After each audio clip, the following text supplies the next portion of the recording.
foi exatamente a proposta que apontava para a transformação dessa universidade numa universidade pública e gratuita. Por que eu começo por isto? Porque, na verdade, a crise da PUC é a expressão da impossibilidade de um ensino de qualidade numa escola privada. E o processo político que a nossa colega e companheira Bia sofre hoje é a forma mais acabada dessa expressão. Isso, para nós, tem ficado evidente já há muitos anos. Não é de agora.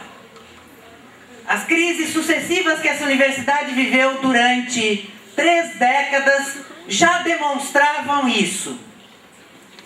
E, em 2006, o processo demissionário em massa que esta universidade viveu, de professores e funcionários, foi o fim desse início de crise, de impossibilidade de manutenção de uma escola privada sob uma proposta de ensino e educação de qualidade. Em 2006 nós vivemos, todos sabem aqui, eu vou retomar algumas coisas que muitos de vocês já sabem, mas que eu acho que é importante, porque eu acho que vem a demonstrar exatamente isso que eu começo a falar. Em 2006 nós vivemos aqui um período de demissões que se abria sobre a justificativa de uma crise, naquela época já dita, aliás, desde o professor Ronca, estrutural, não é? Em que a universidade devia 56 milhões e ela demite mais de 600 funcionários, 472 professores, em nome de recuperar a universidade e solucionar a sua crise. Faz uma dívida que na época chegou a 125 milhões para realizar as demissões, quando inclusive os professores naquele momento diziam: aceitamos sentar e negociar e abrir mão de uma dívida que até hoje a universidade não pagou, que era o 7,66, porém não conseguimos arregimentar forças suficientes, particularmente no seio dos professores, para enfrentar naquele momento a profundidade e a altura que exigia aquele golpe. De lá para cá, o que a gente viveu, na verdade, foi o aprofundamento desse processo. Inicialmente, uma revisão nos nossos contratos de trabalho. Não sei se todos sabem, mas a PUC, quando se fala que ela foi protagonista na história das universidades, na organização do movimento docente no Brasil e na luta contra a ditadura, é porque também a PUC foi a primeira universidade privada que propôs um regime de tempo de trabalho e não hora-aula, não é? Esse modelo foi por terra, porque hoje nós somos contratados por uma farsa de tempo. Porque se nós olharmos a nossa carteira de trabalho, o registro que está ali é contrato hora-trabalho. Um professor dessa universidade hoje, doutor, ganha R$45, isso se ele tem tempo de casa, hora-trabalho. Um mestre ganha R$34, hora-trabalho. Os nossos contratos hoje são de tempo, mas nós damos 18 horas de trabalho em sala de aula. Portanto, foi golpeado naquele momento, em seguida, o regime de contrato e com ele o remodelamento da carreira, na verdade, que era um remodelamento das faixas salariais. Hoje nós temos professores iniciando nesta universidade, sendo contratados por R$1.400. As nossas tabelas são uma aberração. Nós temos professores antigos que chegam a ganhar na faixa de 12, 13 mil reais e professores jovens que estão chegando aqui ganhando R$1.400, R$1.800 por mês. Então isso só mostra, e um escalonamento imenso, só mostra qual é a realidade da universidade. Em seguida, nós tivemos a reformulação do Estatuto, que aliás, a crise que se abre em 2006, ela é apoiada, não é, pelo Ministério Público, com ataque, por um acordo com dois grandes bancos, que foi o Bradesco e agora o Santander, né? E com não o aval, o apoio da igreja, com a intervenção da Fundação São Paulo e, eu diria, com o apoio de segmentos da burocracia dessa universidade, né, que compõe o quadro docente.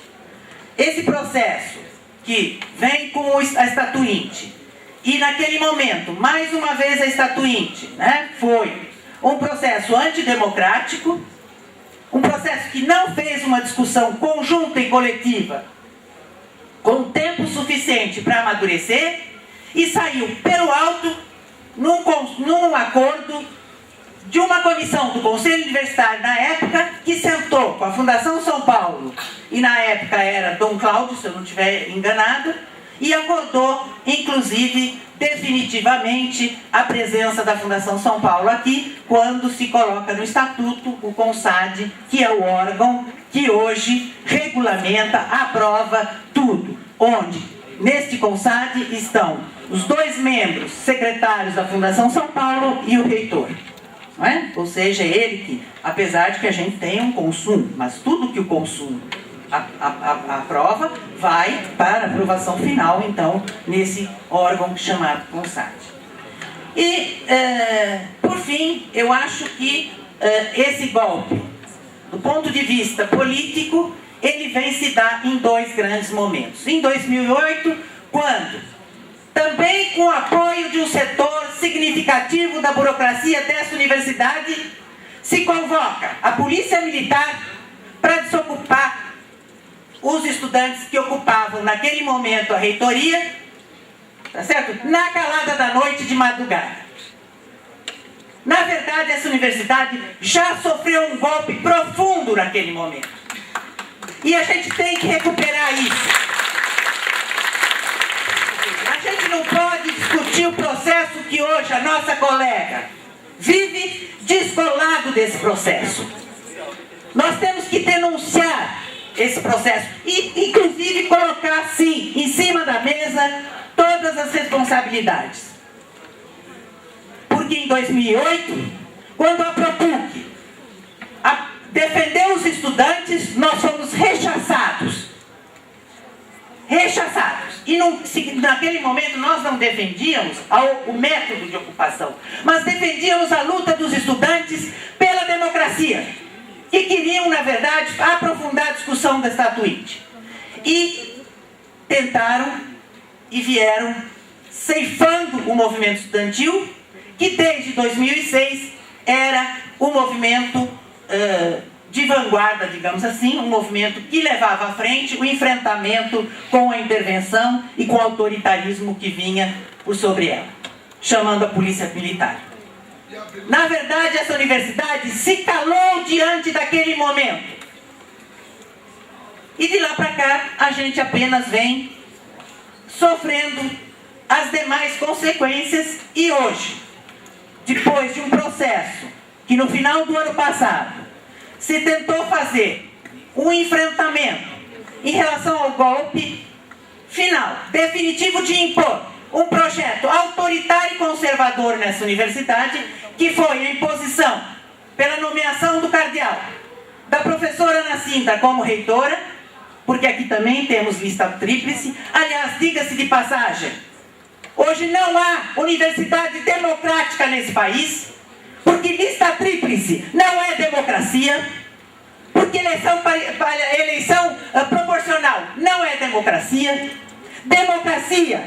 Democracia numa escola é quando todos aqueles que fazem a escola, que fazem o ensino, estudantes, professores e funcionários, discutem coletivamente o projeto de formação e nomeiam e indicam qual a direção desse projeto.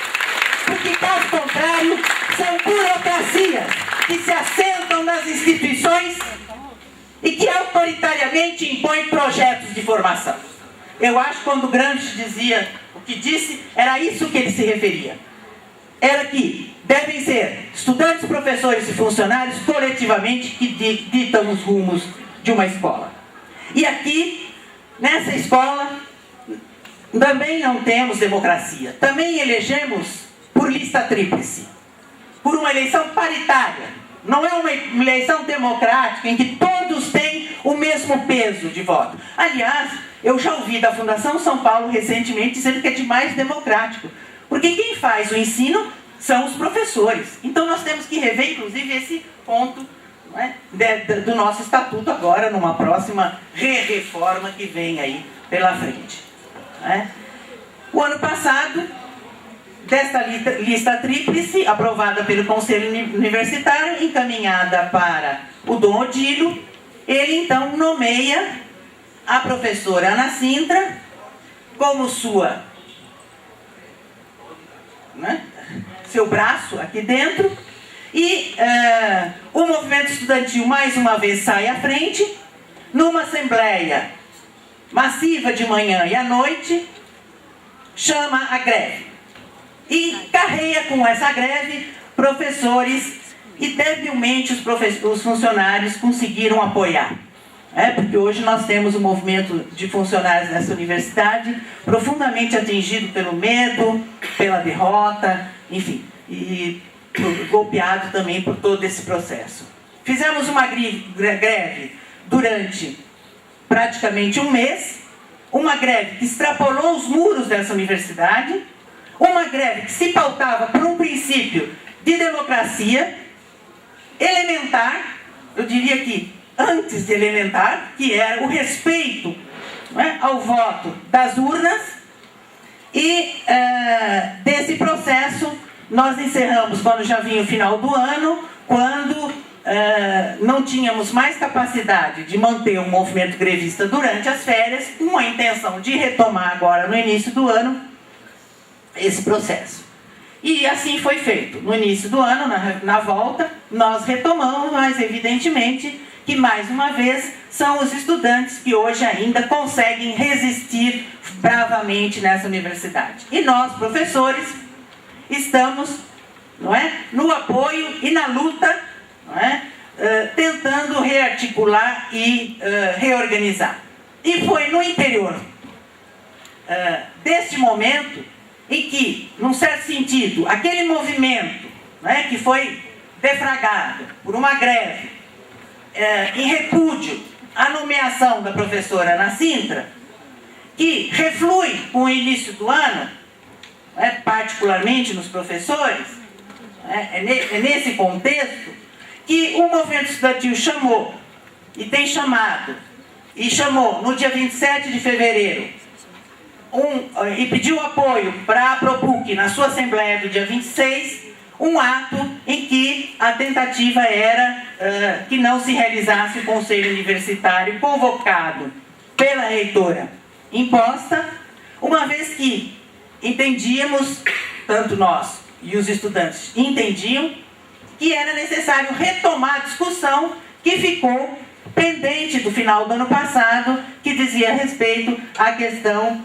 do Conselho Universitário do dia 12, que suspendeu a lista tríplice, né? E os estudantes, então, no dia 27, fizeram essa manifestação, e a professora Bia, com o aval, né, da Assembleia no dia anterior, que discutiu e decidiu apoiar, esteve presente. E esse é o fato imediato, né, que deflagrou, então, o chamado processo administrativo sobre a professora.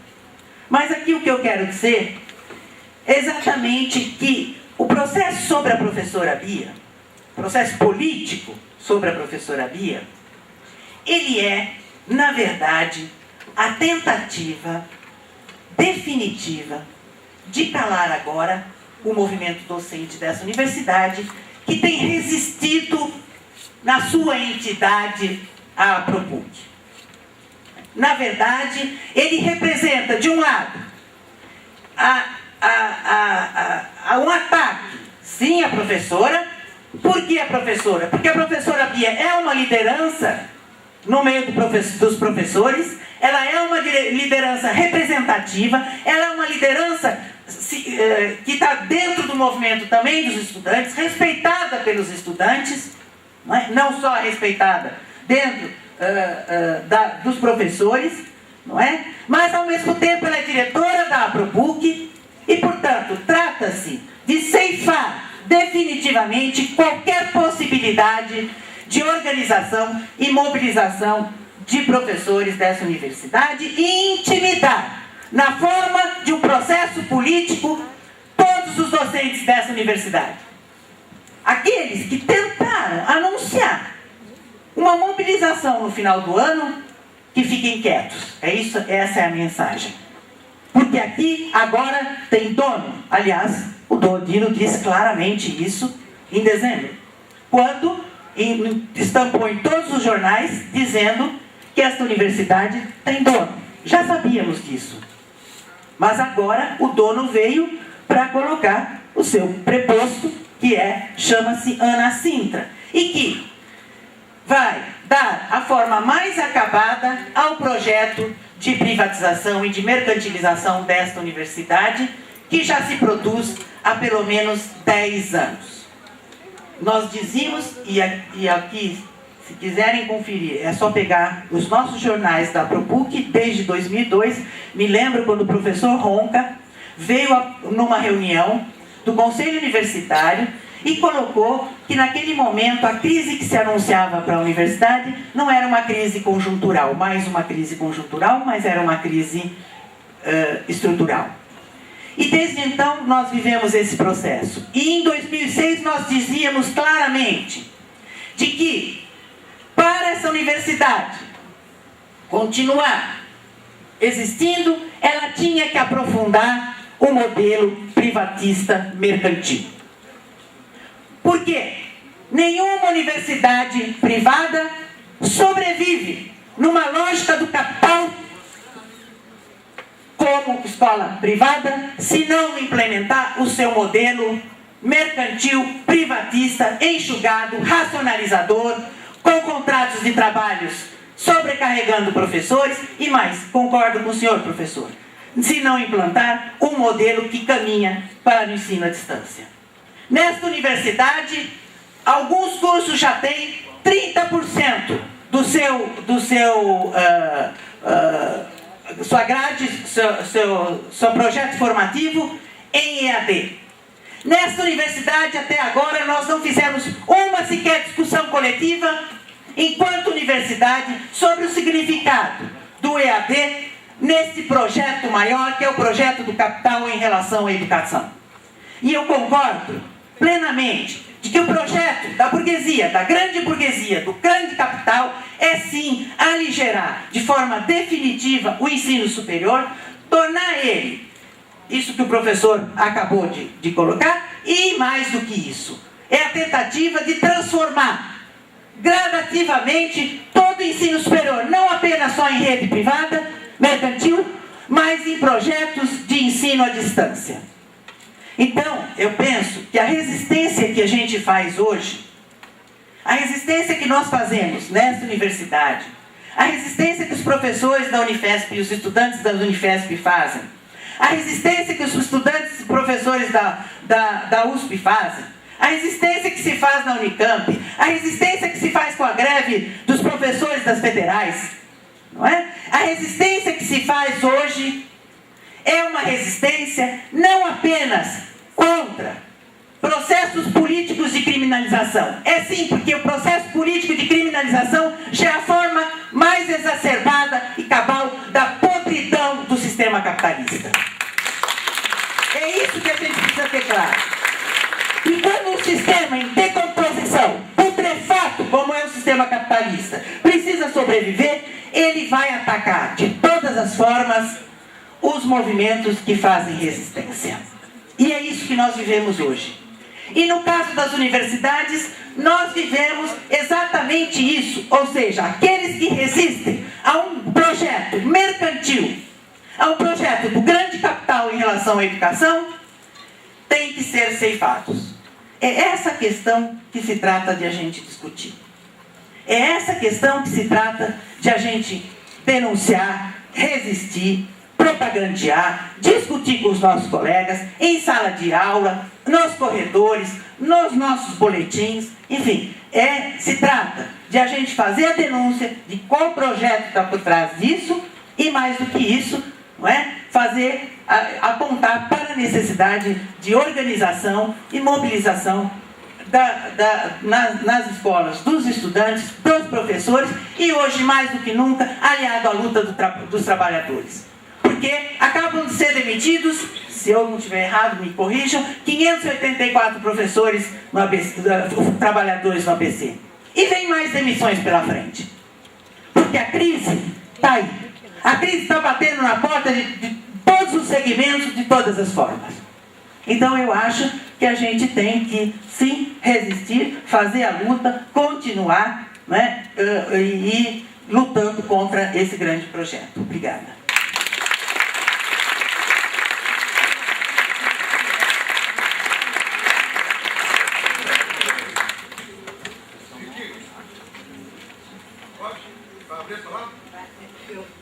Eu só vou ler uma moção de repúdio assinada por diversos movimentos sociais. Então, moção de repúdio ao ato impetrado pela reitoria em exercício da PUC-SP.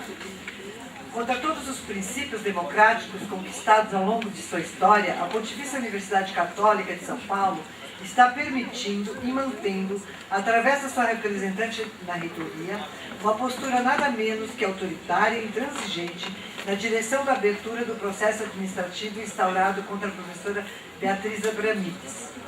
A alegação é de mau comportamento ético-moral, por esta ter participado da manifestação dos alunos contra a instauração do Conselho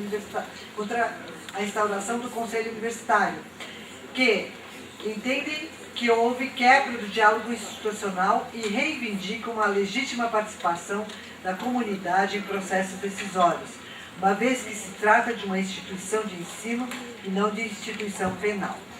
A professora Beatriz, de fato, enquanto representante da Assembleia dos Professores da PUC-SP, e conforme deliberação desta, participou da manifestação. Engrossou as fileiras dos descontentes com os rumos que toma esta universidade, desprezando suas tradições e desrespeitando suas práticas democráticas e manifestou a sua indignação. Nada mais fez de que colocar em prática o direito da livre expressão. Este quadro mostra que não se trata, pois, de mera sindicância. A fria utilização de ferramentas legais disponíveis revela nada mais que o processo demissionário. Atrás dos códigos, tal medida, fruto de insidiosa manipulação política, quer garantir a eliminação, por causa justa, da docente Beatriz Abramides, e do que hoje ela